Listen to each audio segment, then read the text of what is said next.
Om Anandamayi Chaitanyamayi Satyamayi Parame. So that Parama is the supreme, the absolute reality, who is three in one, Sat, Chit and Ananda. So Anandamayi, Chaitanyamayi, Satyamayi, Parame. So that Sat, Chit, Ananda, it forms the Parartha. Someone can say that that highest form is also Shiva, that highest form is also Vishnu, that highest form is masculine, that highest form is also feminine. But ultimately, it is through the feminine that highest world can be realized. Today, the world needs more Bagalamukhi, otherwise, whatever is happening in the name of freedom of speech. So, we need to invoke more Bagalamukhi, that she has control over that. You cannot do anything with the freedom of speech. There has to be regulation, there has to be control.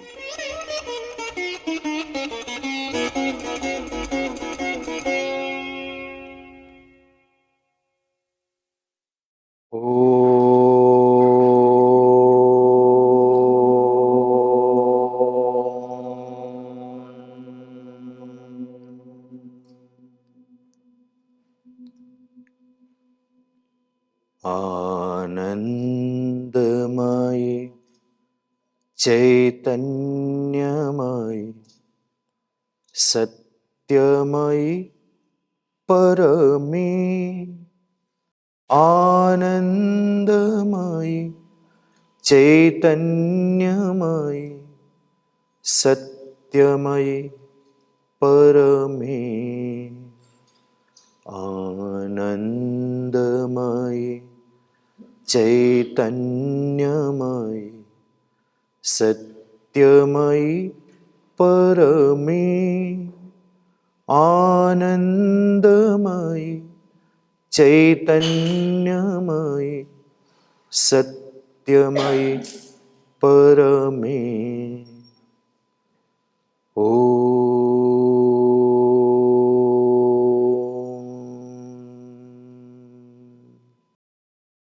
Shanti, Shanti, Shanti.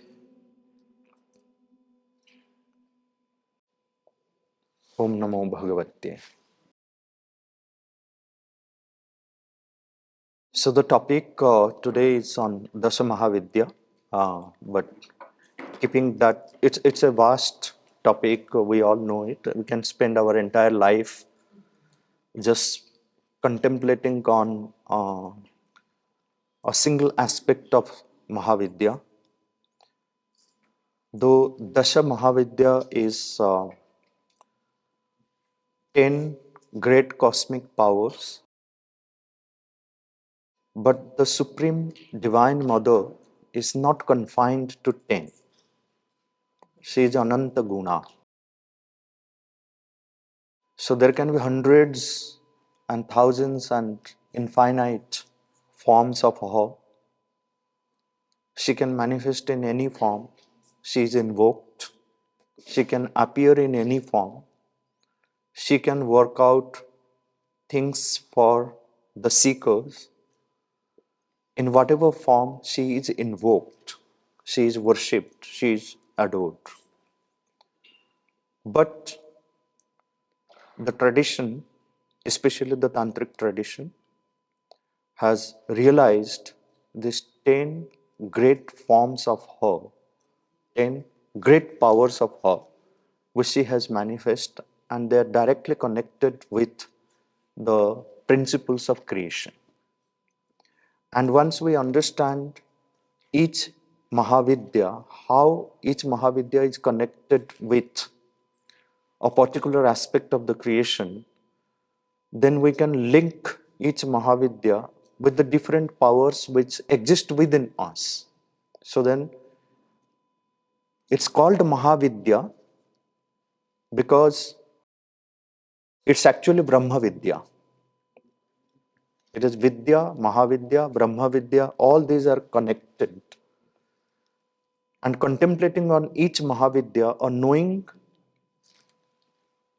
all the Mahavidyas will lead to the self-realization, Because self-realization, the Atma Jnana, is the ultimate Jnanam.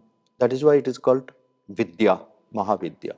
The word Vidya, and why all these are called Mahavidyas.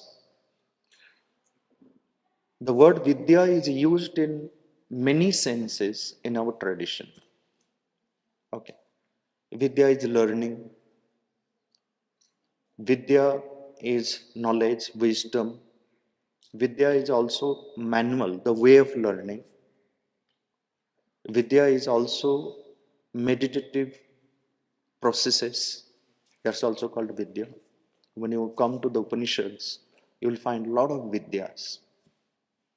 And those Vidyas are not directly connected with knowledge because these are processes of knowledge. Suppose you have a particular Vidya realized by a particular Rishi. So, in that context, that Vidya is the meditative process by which a particular aspect of the truth is realized. That's why it's all the manual of sadhana in the Upanishads. And when we are talking about the Dasha Mahavidyas, they have deeper connection. I mean, it's not, Tantra is not something which is separate from the Vedic and Vedantic tradition. This reconciliation is very much necessary. I mean, we need to understand the deeper connection between the Vedic, Upanishadic, and the Tantric realizations. It's a continuation, it's an expansion, it's not separate by itself. And in order to understand how to approach the Dasha Mahavidyas, how to approach the different aspects of these cosmic powers of the Divine Mother, we need to understand the Vedic realization, what the Vedic rishis and rishikas they realized, what was the process by which they realized, and then how this whole wisdom it again got carried forward through various traditions. And for that, even to understand the Dasha Mahavidyas and their connection with the principles of creation, we need to understand the Vedic cosmology. Okay. So we start from there. Then the real Vidya will move on. So in the Vedic cosmology, the whole creation is divided into two parts, Parardha and Aparardha. Parardha and Aparardha. Parardha is our higher half, what lies above. And Aparardha is the lower half, the relative world in which we live. That is Aparardha, the lower half. And in the Parardha, the mantra with which I began the invocation, Om Anandamai Chaitanyamai Satyamai Parame. So that Parama is the supreme, the absolute reality, who is three in one, Sat, Chit and Ananda. So Anandamai, Chaitanyamai, Satyamai, Param. So that Sat, Chit, Ananda, it forms the Parardha, the higher half. That is the highest form of the Supreme Divine Mother. Someone can say that that highest form is also Shiva, that highest form is also Vishnu, that highest form is masculine, that highest form is also feminine. But ultimately, it is through the feminine that highest world can be realized. Without the intervention of the Divine Mother, no self-realization can take place. This is what is our tradition. It's not just Tantra, even the Upanishad also, you'll find that. In the Veda also, you'll find that. So in that Parardha, I'll come back again to this aspect of like how the self-realization can happen through the Divine Mother's intervention. Now, at Parardha, everything is one. There's no division. So Sat is Chit and Ananda, Chit is Sat and Ananda, Ananda is Sat and Chit. You cannot separate them because there is no separation. Only unity prevails at the highest level. Oneness, ekatva, and sameness, samatva. These are the two greatest aspects of the Parartha, where utmost equanimity and oneness they prevail. Sat Chit Ananda. And that, when it manifests in the sthula, becomes this relative world, becomes this lower half.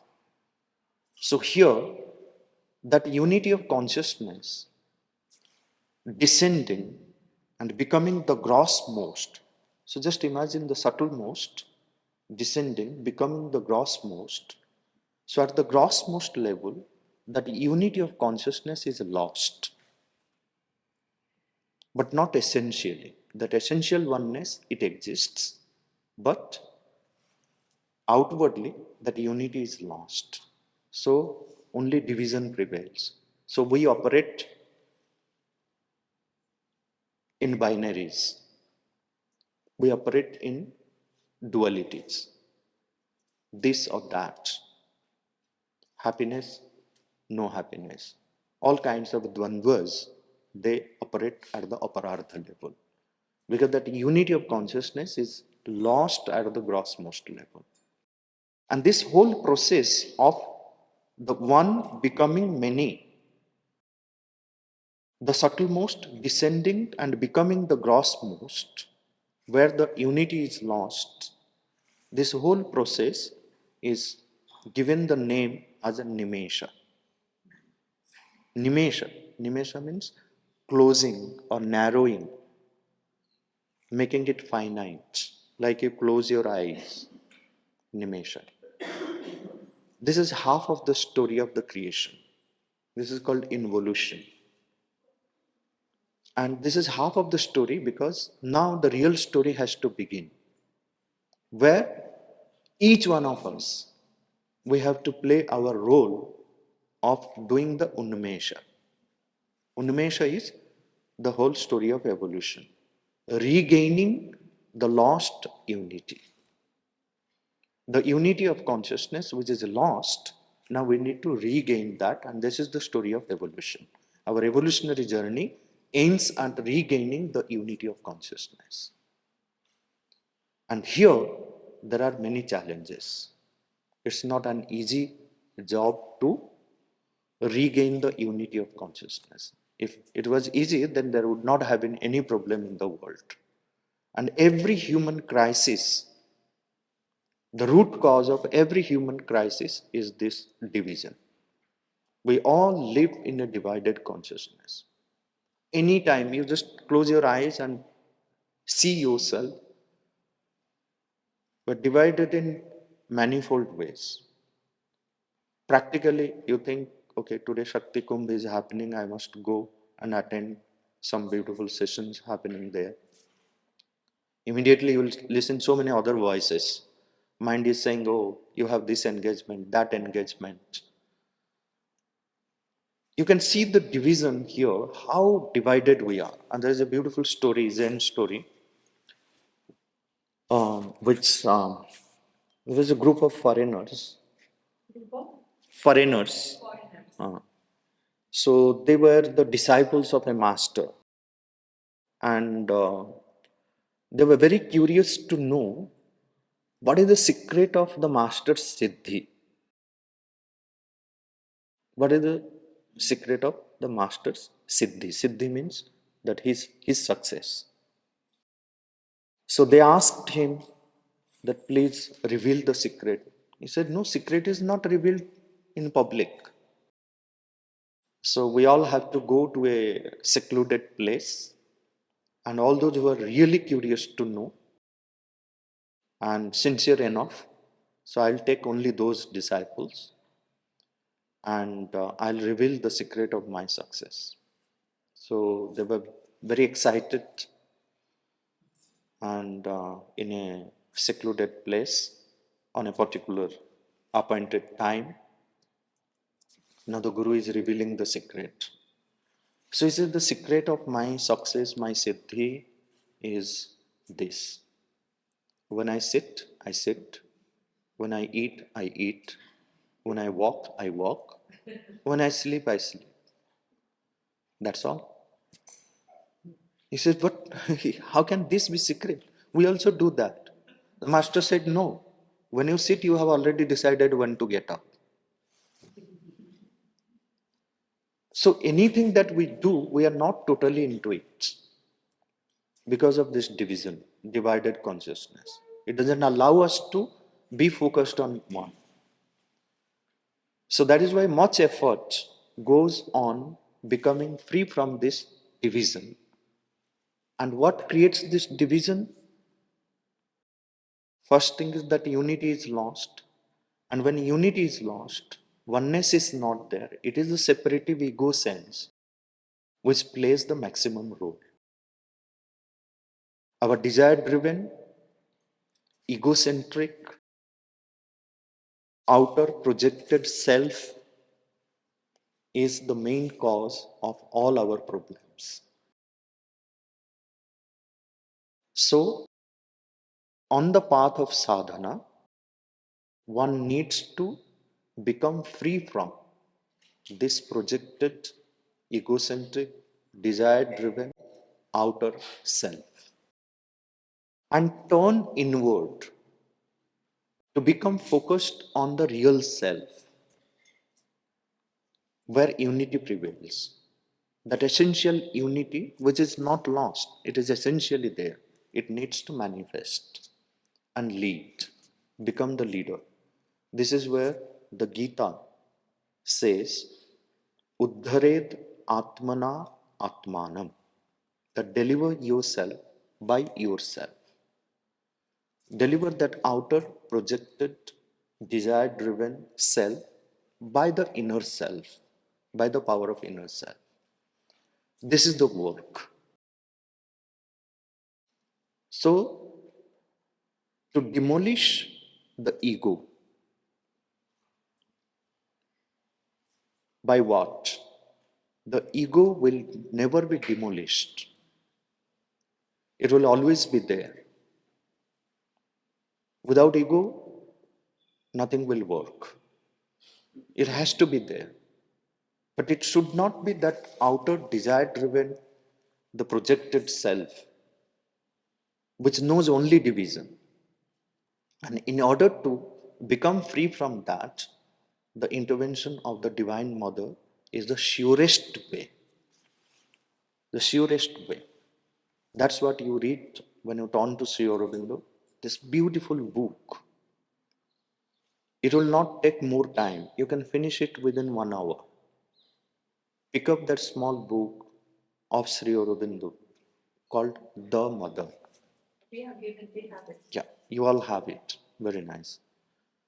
Read that slowly, concentratedly, and you will get the essential knowledge of all the Dasha Mahavidyas, all the principles, everything that is spoken in the Tantra about Dasha Mahavidya, the practical application of that in our life, in our sadhana, is what is given in Sri Aurobindo's book, The Mother,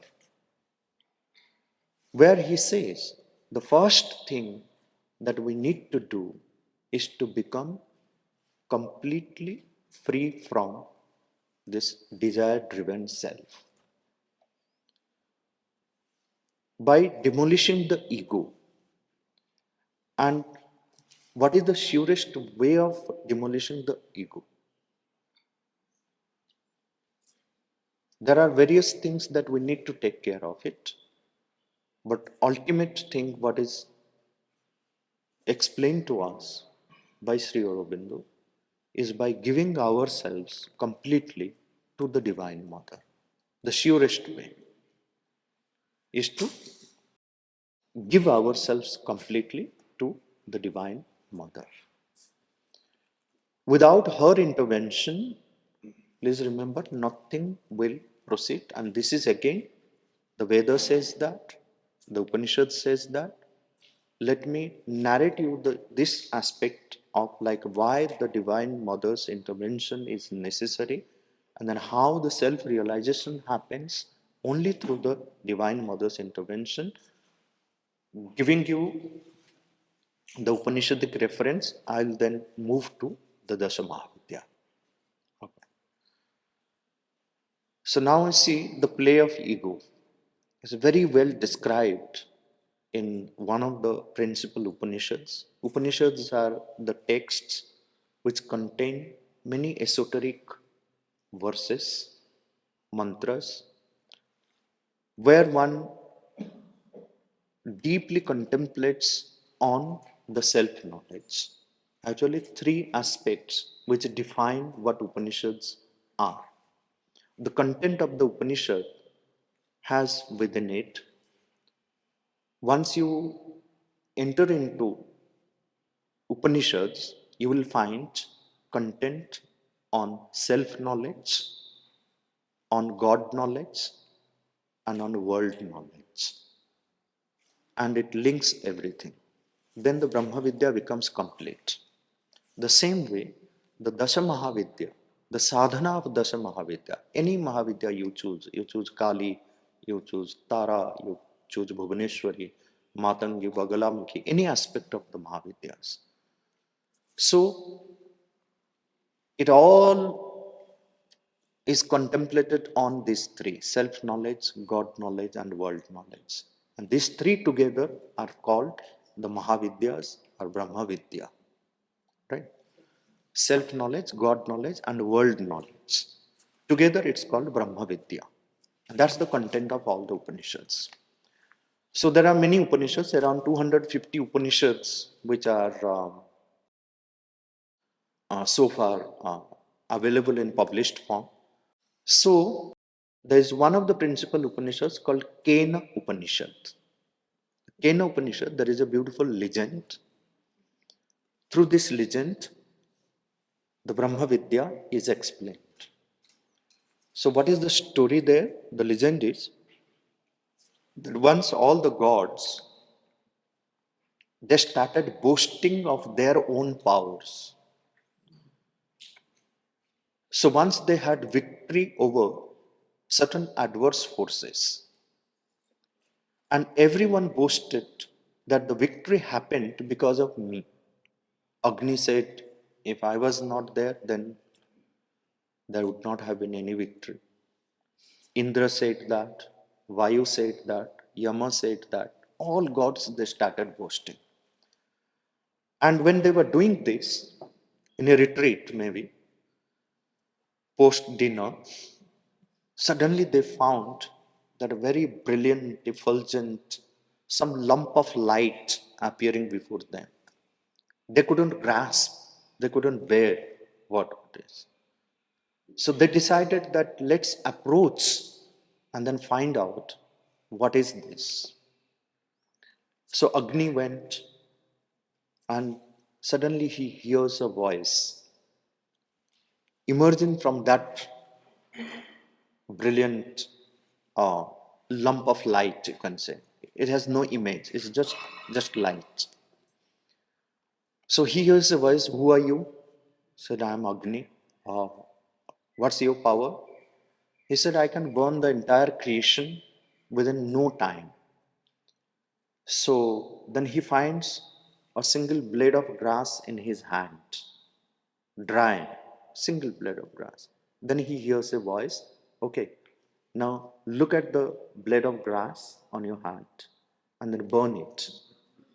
So Agni puts all its force but fails, humiliated, ashamed of his own act. He comes back and reports to other gods that I failed. I didn't know. Vayu goes, same thing happens. He puts the blade of grass. Vayu fails to blow it off or move it a little bit. Comes disappointed, humiliated. Now Indra goes, and suddenly this lump of light disappears. It's not there. So Indra is worried. What happened? What it is? Where did it disappear? Then there appears a beautiful Uma called Uma. Her name is Uma Haimavati. Possibly the English word woman has come from Uma. And she explains to Indra what was that. So it is through this divine mother, the whole Brahma Vidya is exposed. I mean, Indra is exposed to the whole Brahma Vidya through the divine mother.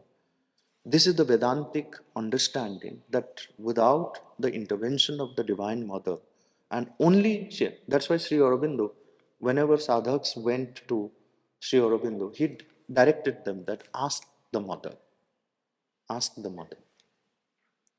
She is the solution for everything. Without her intervention, nothing will happen. And she, at her supreme state, at the Parartha, she is Ananta Guna, means she is infinite. Infinite her qualities, her powers. That's what Sri Aurobindo writes in his book, The Mother. But then she makes her finite. There are ways, there are processes by which some aspect of the Divine Mother can be grasped, she can be seized, she can be contemplated, she can be brought into, her force can act in every seeker when she is approached through these different forms. And Sri Aurobindo again reduces all the Dasa Mahavidyas into four aspects. The Tantra gives a total, there are various in the Tantric tradition, if you go, there are various Dasha Mahavidyas. The names are different, but there is a standard list where you find Kali, Tara, Bhuvaneshwari, Dhumavati, Matangi, Vagalamukhi, Kamalatmika, Tripura Sundari, Tripura Bhairavi. So these are the 10 Dasha Mahavidyas. The standard acceptance is this. And in separate tantras, in the tantric tradition, you will find separate texts dedicated to each Mahavidyas. You have a Kali Tantra, you have Tara Tantra, you have Bhuvaneshwari Tantra, you have Bagalamukhi Tantra. To separate rituals, separate processes, meditative processes, separate descriptions, separate mantras, you will find in the tradition of each Mahavidya, all those who are into practice, so they follow. But in the tradition, they follow separately. Like I am a Kali sadhak, I am a Bhuvaneshwari sadhak, I am a Tripura Sundari sadhak, I am Bagalamukhi sadhana, I do Matangi sadhana, or I do Tripura Sundari, where Sri Vidya tradition, which is famous in uh, South. So there it is the Tripura Sundari in her Sri Vidya form. And each Mahavidya has its own specific mantra, specific yantra, specific ways of worship and rituals. That's how the tradition has looked at. Never in the history of Dasha Mahavidya, in the Tantric tradition, all the Dasha Mahavidyas are put together. The only person, only sadhak who has done this, a few, say, maybe 150 years before, not yet 150 yet, so another 5 years, we will be celebrating the 150 years of the mother, and again a coincidence, we will be celebrating 150 years of Vasishta Kavyakantha Ganapati Muni. If you have not heard this name, he was the foremost disciple of Ramana Maharshi, whose ashram is there in Tiruvannamalai. It's called Arunachalam.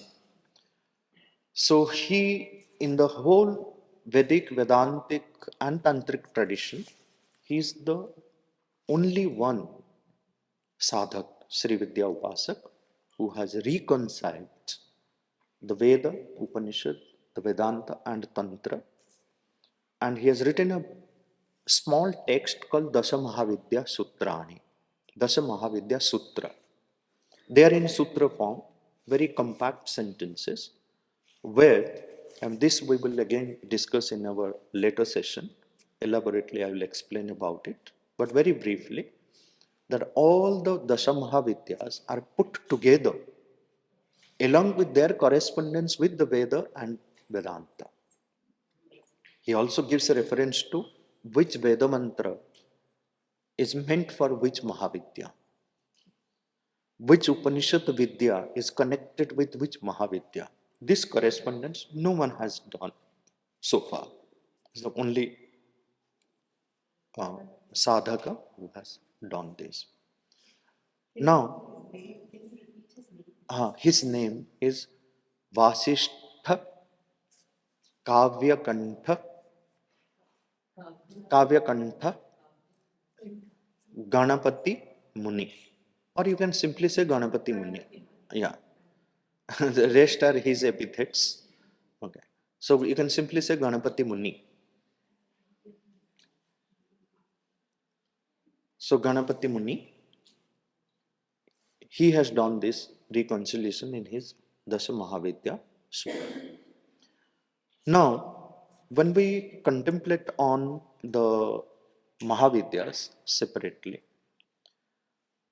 we will see that the tantric experience in the tantric realization, in the tantric text, as Sri Aurobindo says in his book, The Mother, as we find in the Vedanta and various other texts, that the Divine Mother is the primordial Shakti, the Adya Shakti, the Adi Shakti, the Parashakti, the Supreme. Beyond that, there is nothing.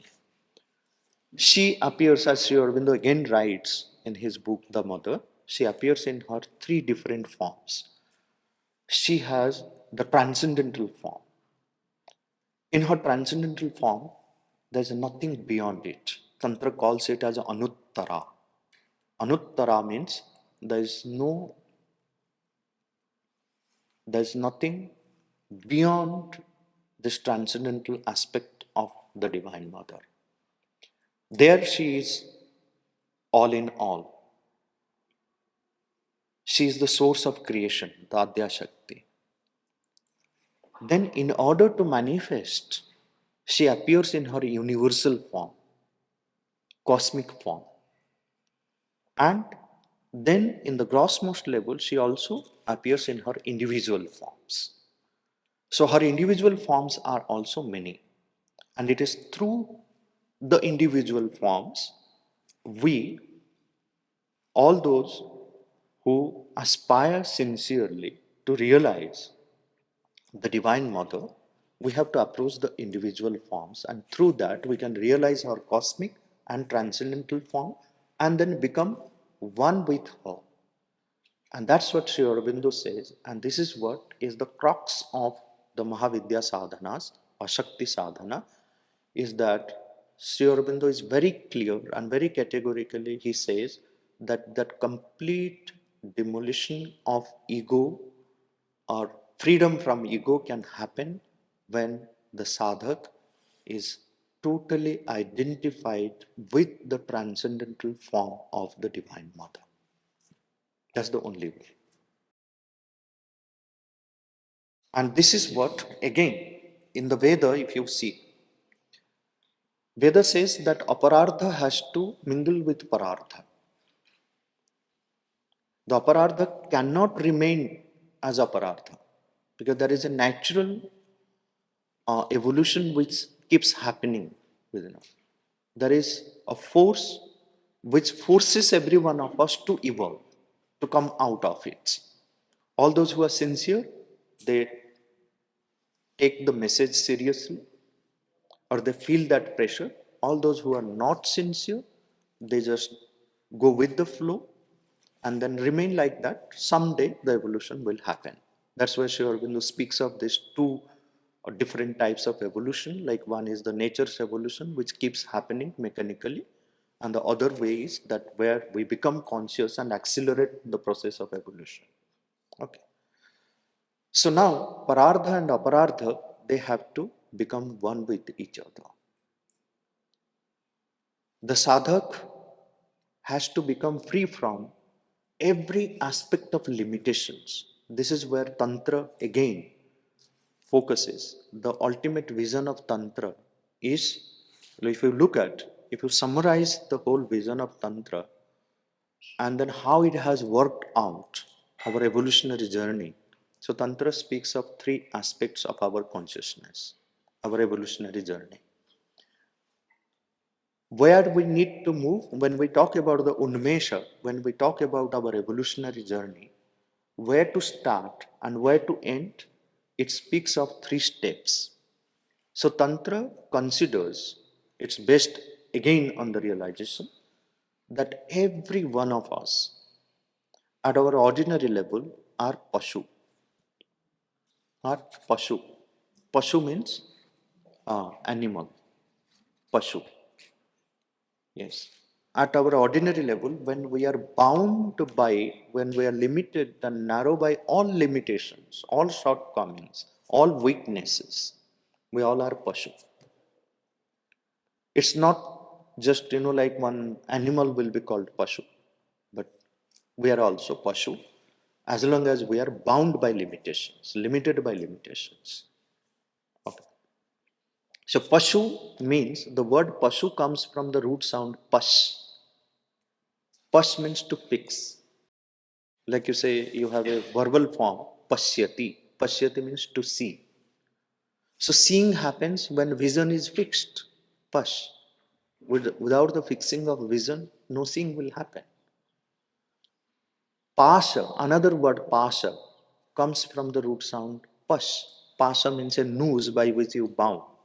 And there are many pashas. Tantra speaks of many pashas, which are the limiting factors which limit us, which bind us, which creates narrowness in our consciousness. And this narrowness of consciousness again is the root cause of all our crises.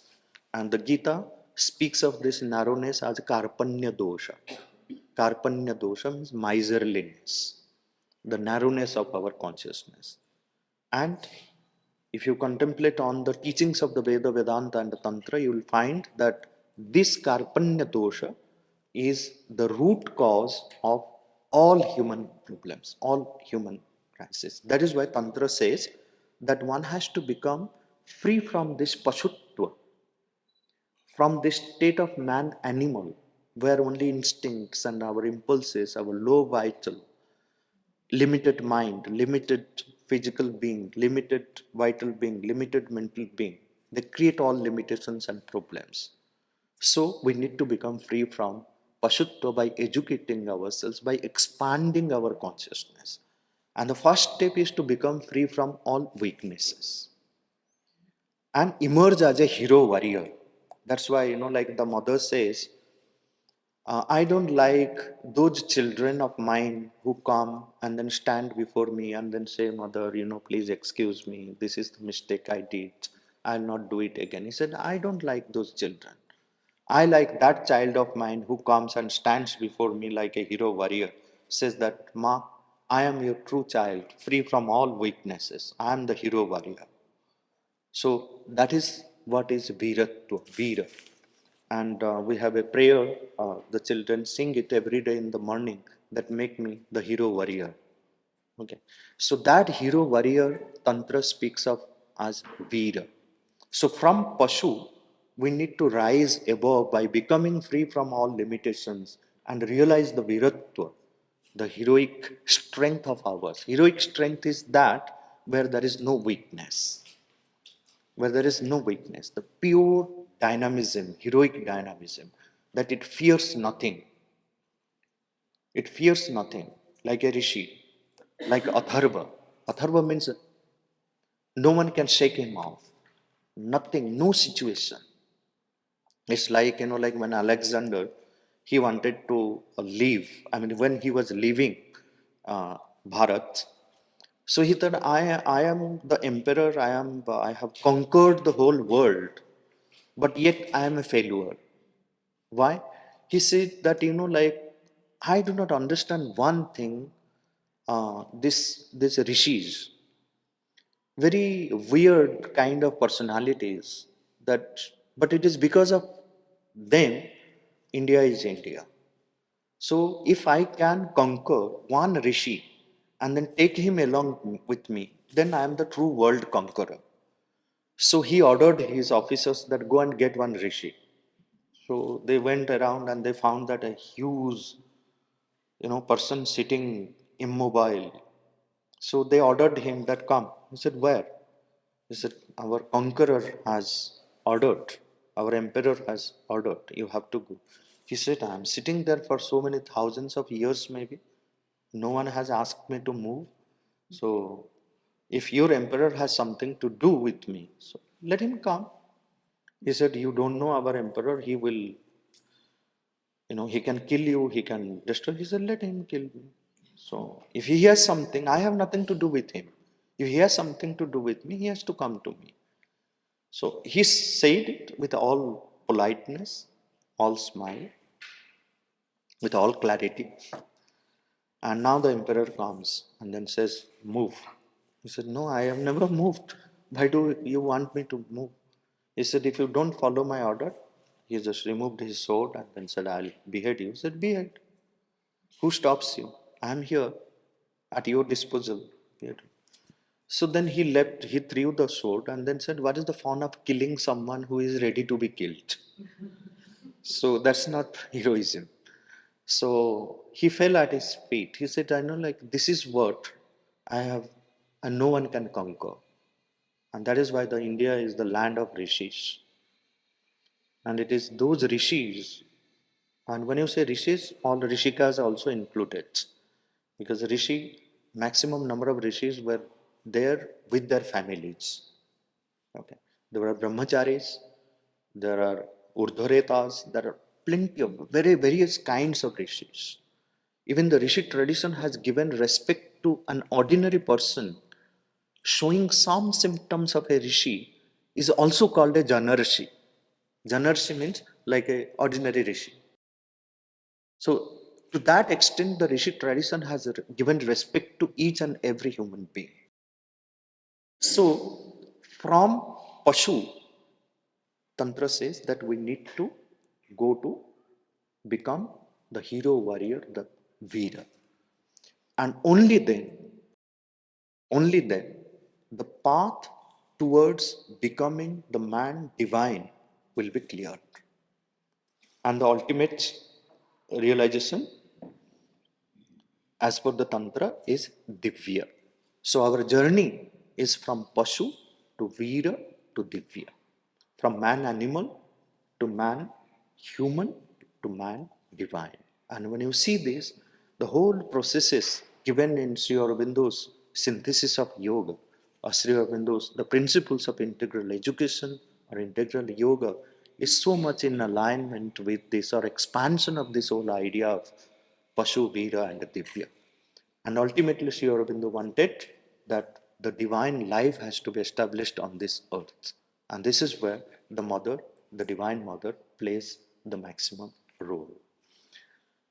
And coming to the Mahavidyas, the Dasa Mahavidyas, when we contemplate on these principles of the creation, the Vedic cosmology, and then see what an individual consciousness can manifest, in what forms we worship the different aspects of the mother. Though she can appear in infinite forms, she becomes measurable.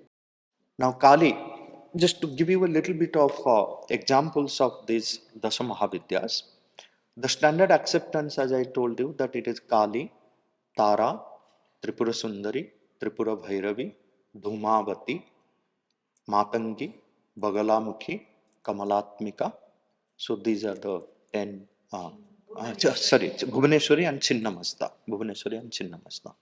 So the 10 standard acceptance of the Dasha Mahavidya. So what happens? Like every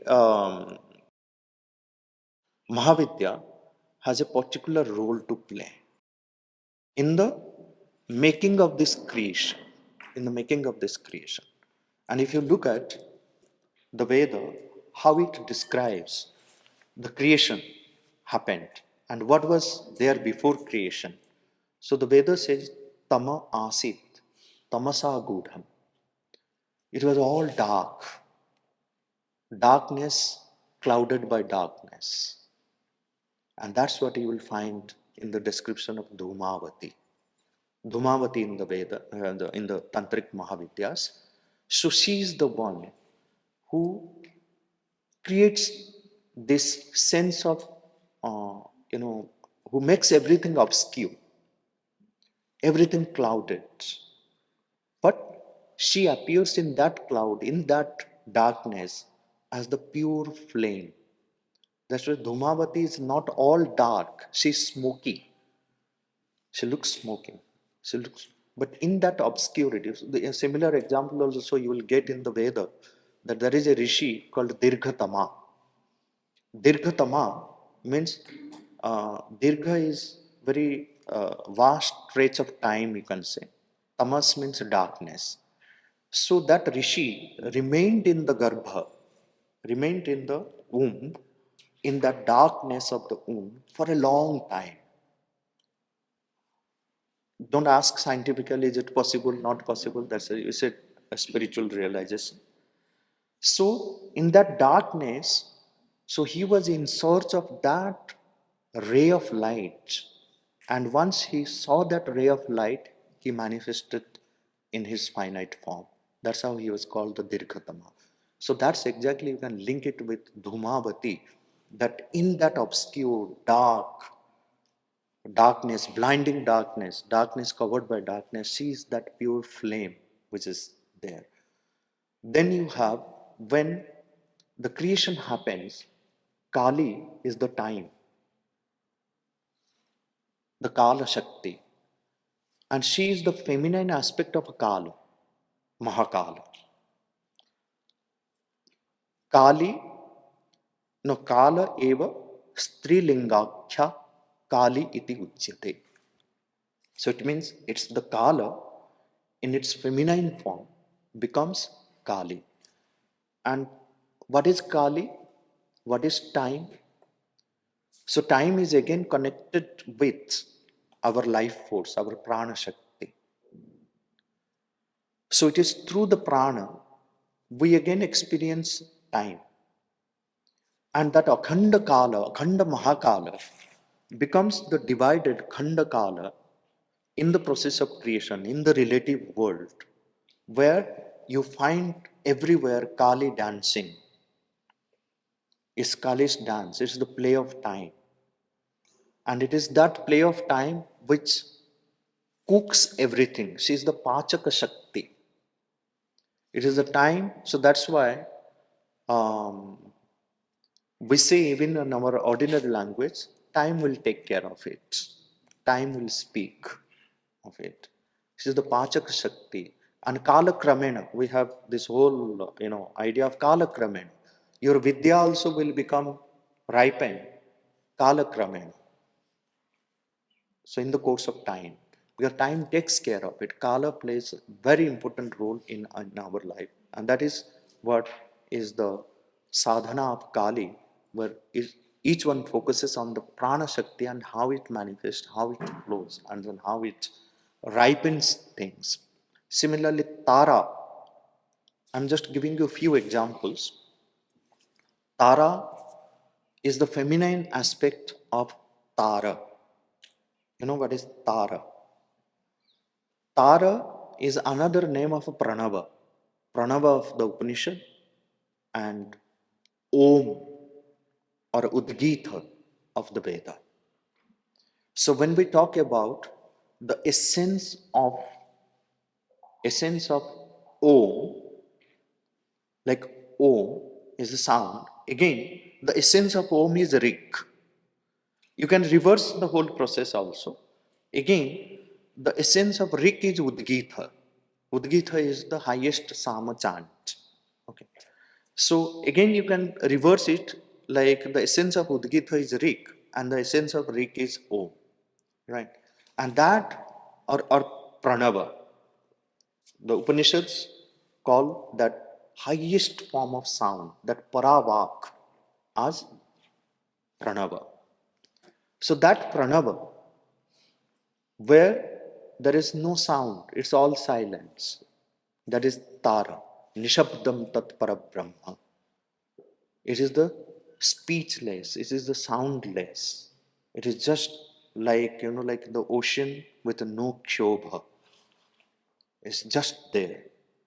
And when there is a little kshobha takes place, then you have ripples and waves. So the creation begins. So it is from that Tara, from that Pranava, from that word, primordial word, that the creation begins. It manifests in multiple forms, multiple waves. And again, all these different forms can merge into that silence.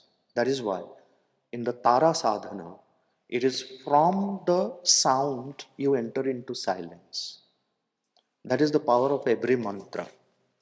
So the sadhana of mantra, when you chant any mantra, what is the ultimate purpose? The ultimate purpose is to bring the entire consciousness into a state of silence. When there is no noise, no chaos in any part of the consciousness. That is the ultimate purpose of any mantra sadhana. Because Nishabdam Tat Parabrahma, that has to be realized. And she is Tara, the feminine form of that Tara, of that Pranava, of that Om at the highest form. So you have Kali, you have Tara, then you have Bhuvaneshwari. Hmm? Sundari Alka. Okay. So she's that Bhuvaneshwari is space. She rules over all space. And at the ultimate level, this time and space is not measurable. So we measure it because of our limited consciousness. We say that, okay, this space is mine, this space is mine. We keep fighting over rivers, mountains, oceans, sky. So all the Pancha Mahabhutas we have made our own at present. So even space is also measured that this is, I'm flying over this nation space, I'm flying over this. So we divide everything because of the divided consciousness. So that Bhuvaneshwari prevails when through the Bhuvaneshwari sadhana, we experience what the real space at the ultimate level is. She expands and creates more space within us. And then we have another aspect in the Upanishad called the Dahara Akasha. Dahara Akasha. Dahara Akasha means that little space within. If you want to explain, because that is why they say whatever is there in the Brahmanda is there in the Pinda. So that supreme space, which we call as Bhuvaneshwari, the purity of that space is there in the heart, which is known as Dahara Akasha. And through the Bhuvaneshwari sadhana, this Dahara Akasha is contemplated. And then you experience the vastness of the space where there is no division, no limitation, the real pure space within oneself.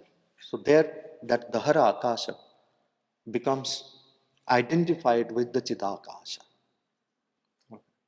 Then you have, say, in the Mahavidyas also, there are these different uh, Mahavidyas. You can club them together with certain fundamental aspects. For example, like Tripura Sundari, Kamalatmika, they all will belong to one category of bringing harmony, beauty, and all kinds of beautiful things. Through that, one experiences within oneself the light, the delight, the harmony, the love, universal love, through the sadhana of this. Now, see, when Dhumavati is presiding over, like each Mahavidya, each Mahadevi presides over a certain principle of creation. When Dhumavati is presiding over the Asat, Tamasit tamasa gudam, darkness, clouded by darkness, and there she is the pure flame. Similarly, when the creation is beginning, as I told you, that Kali starts presiding over the time aspect, and Bhubaneswari starts presiding over the space aspect. And the supreme word, Tara, starts presiding over the supreme word, the Vak Shakti, the Paravak. And then also with the sound, three Mahavidyas are connected: Bhairavi, Tara, and Matangi. Now, when the supreme word, that Paravak, is turning towards manifestation, so Tantra gives the name as Bhairavi,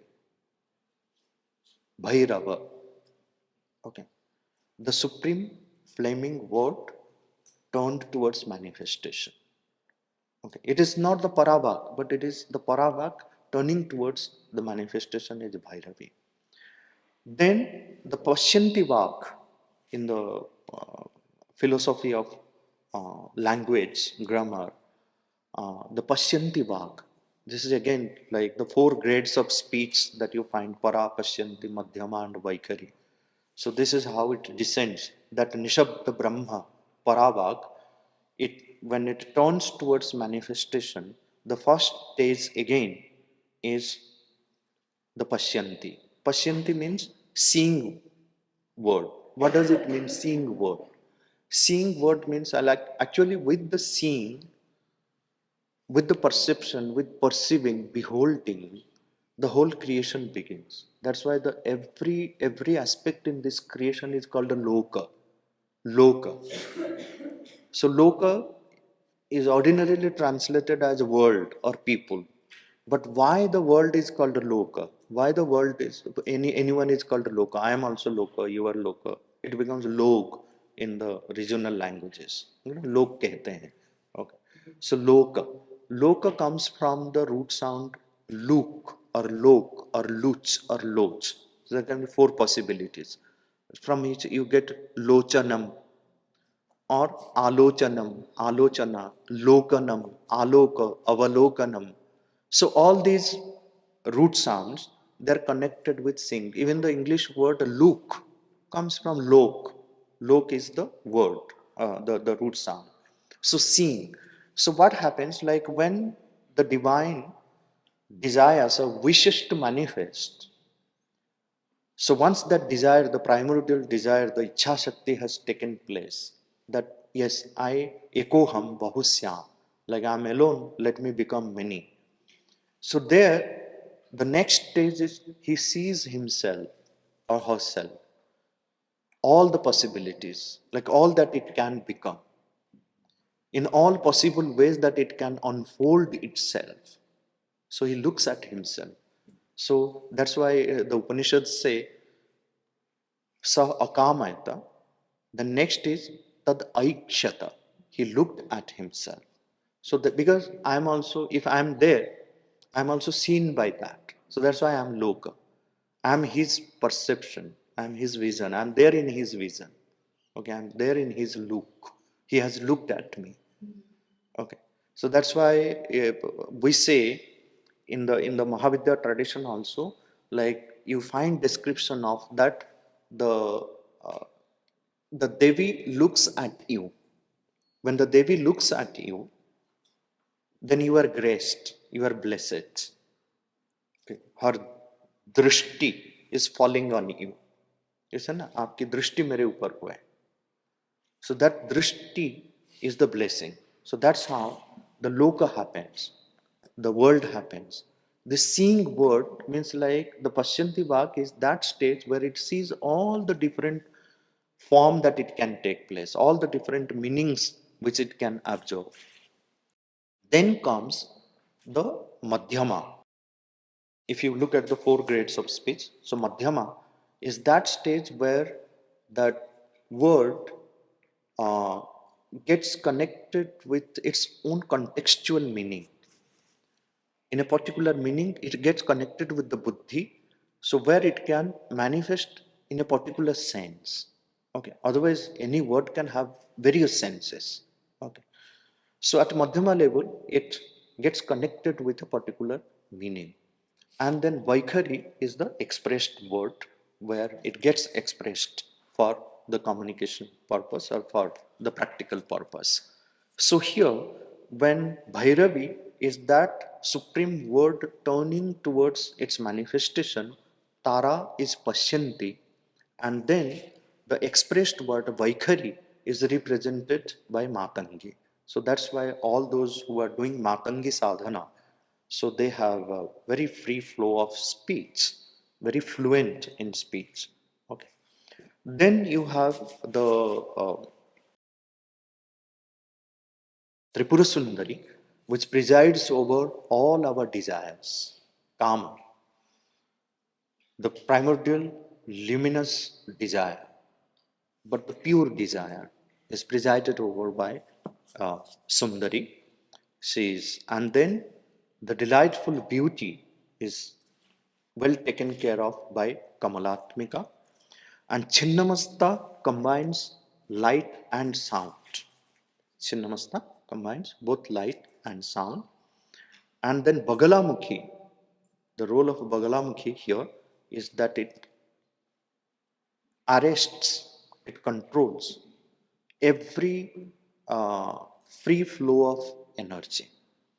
So she is the controller, regulator. If Bagalamukhi is not there, then just the energy will flow and then it will not be concentrated. So one can just, you know, uh, go with the flow without making proper use of the energy. So Bagalamukhi, so what happens, like today the world needs more Bagalamukhi, otherwise whatever is happening in the name of freedom of speech, so we need to invoke more Bagalamukhi that she has control over that. You cannot do anything with the freedom of speech.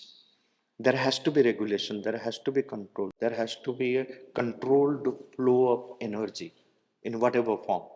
So that is what is Bagalamukhi. So all the names you can say Kali, Tara, Tripura Sundari. So Tripura Sundari means like she's, I mean, very roughly it is translated or interpreted as, so she is the most beautiful in all the three worlds. But if you contemplate again on the mother, when she speaks of the beauty, so she says beauty in the physical, beauty in the vital, beauty in the mental, beauty in our thought, beauty in our speech. So in every aspect, the three worlds is at the aparardha level, the beauty in physical, vital, and mental. At the parardha level, she presides again of the beauty of Sat, beauty of Chit, beauty of Ananda. Right? So she's all beauty. So these are the three worlds. That's why she's called Tripura Sundari. Because without her intervention, you cannot even aspire for. How do we attain intensity, purity, and sincerity in our aspiration? Anyone can have aspiration, but if there is no purity in aspiration, that aspiration will not lead. If there is no sincerity, if there is no intensity in our aspiration, that will not happen. So it is that force of Tripura Sundari which brings that intensity, brings that beauty, brings that purity, brings that sincerity in our aspiration. Aspiration for anything higher. Even she creates that desire in us. Tripura Sundari Bhuvaneshwari. Then you have Tripura Bhairavi. Tripura Bhairavi. Tripura Bhairavi. Then you have Chinna Masta. Chinna Masta. Chinna. Chinna Masta means actually it's a very fearful form of her, where you find that she has cut her head and then drinking her own blood coming from its beheaded head. Chinnamasta, then Dhumavati. Dhumavati. Then you have Bagalamukhi. Bagalamukhi. Bagalamukhi. Then you have Matangi. Matangi. Then you have Kamalatmika. Kamalatmika. Each Mahavidya, if you read each Mahavidya, so Kali Tantra will say that there is nothing beyond Kali. Tripura Sundari will say that it happens with that because you are focused on that. The reason is that it is through that Mahavidya you will realize the Supreme Divine Mother, of which they are the different manifestations where there is no beyond. So it is through that you can realize, through this individual form, you can realize her universal and transcendental form. That is why they say that each one, beyond there is nothing. And that's what exactly happens. It is not necessary that one has to do all the Dasa Mahavidyas together in order to realize the Supreme, the Transcendental Divine Mother, or transcendental aspect of the Divine Mother. It is through any Mahavidya one can approach that. So in that sense, so each one becomes that. Description is that beyond that there is nothing. Beyond Kali there is nothing. So beyond Kali means it is the transcendental form of the Divine Mother through Kali, through Tripura Sundari, through Tara. Each one here, like the Supreme Divine Mother, so from her transcendental form, she manifests in these individual forms. These are individual. Individual forms. And it is through the upasana of these individual forms, one can attain to the transcendental form of the Mother. Sri Aurobindo has reduced all the different forms of the Supreme Divine Mother into four: Maheshwari, Mahakali, Mahalakshmi, and Mahasaraswati. Okay. And he says that the human consciousness, which is an evolving consciousness or a budding consciousness, you can say, like a bud has all possibilities of blooming and fully blooming. So that's why the three aspects of human consciousness is known as Mukulita, Vikasita, and Purna Vikasita Chetana. So this human consciousness has four major powers within it: the power of wisdom, the power of strength, the force of strength, and then the power of love and harmony, and the power of perfection and meticulousness in work. Okay. So the power of wisdom is presided over by Maheshwari. And each human being, the essence of the human consciousness or each human being has these four major powers, right?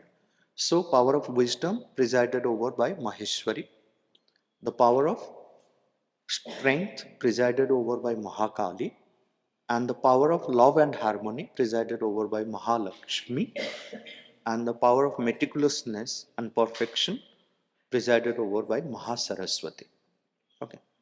So these four major powers, then rest of the deities, rest of the manifestations of the Divine Mother, that they all fall into these four major powers. Okay. So this is again linked with the human temperament. Like if someone is more inclined towards wisdom, so he is a Maheshwari sadhak and is called as a Brahmana. So Maheshwari, power of wisdom, Brahmana.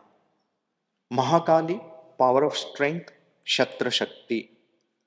Mahalakshmi, universal love and harmony, Vaishya Shakti. And power of perfection, meticulousness, Mahasaraswati, Shudra Shakti. So these four Shaktis, there is nothing like he is a Brahman, he is a Kshatriya, he is a Vaishya, he is a Shudra. So if you look at this, the way Sri Aurobindo has explained it, and the way Sri Aurobindo has realized it, and then has manifested it. So each one of us, we carry these four Shaktis.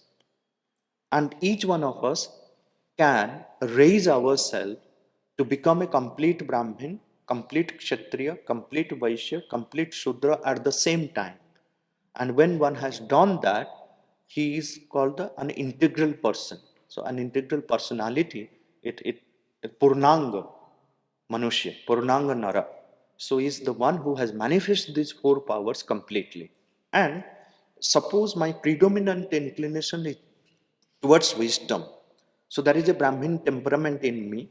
So the rest of the Shaktis must complement to that Brahma Shakti. That's why Sri Aurobindo says a Brahmin is not a complete Brahmin if he is not aware of the Kshatra, Vaishya and Shudra Shakti in him. A Shudra is not a complete Shudra if he has not manifested, he is not aware of the Brahma Shakti, Vaishya Shakti, and the Kshatriya Shakti in him. So at the same time, all the four powers one needs to manifest. And then for a practical purpose, for the social organization, so we divided based on the guna and karma, so the society into four different categories, four different kinds of manifestation of these powers, where there is the predominance of these powers. So society was divided into that. Now distorted, it has come down to the caste system, which has really nothing to do with the caste system of the West. By birth, each one is a Brahmin, Kshatriya, Vaishya, Shudra. All four powers we carry in our consciousness. We need to manifest that. In the Veda also, like if you see Saraswati, so there is a whole, development of this idea of Saraswati from the Veda to the Puranas. In the Veda, Saraswati is not goddess of wisdom. It's not Saraswati. Saraswati is the power of intuition. Okay. Inspiration. So she inspires. So that's why, like there in Sri Aurobindo's parlance, again, the Vedic Saraswati is there, they belong to the supramental world, the supramental deities, deities of higher form, Sila, Saraswati, Mahi, truth audition, truth vision, truth inspiration, or intuition. So they're connected with that. Saraswati is that flow, that stream of consciousness, the stream of light and truth flowing into the human consciousness. Saras.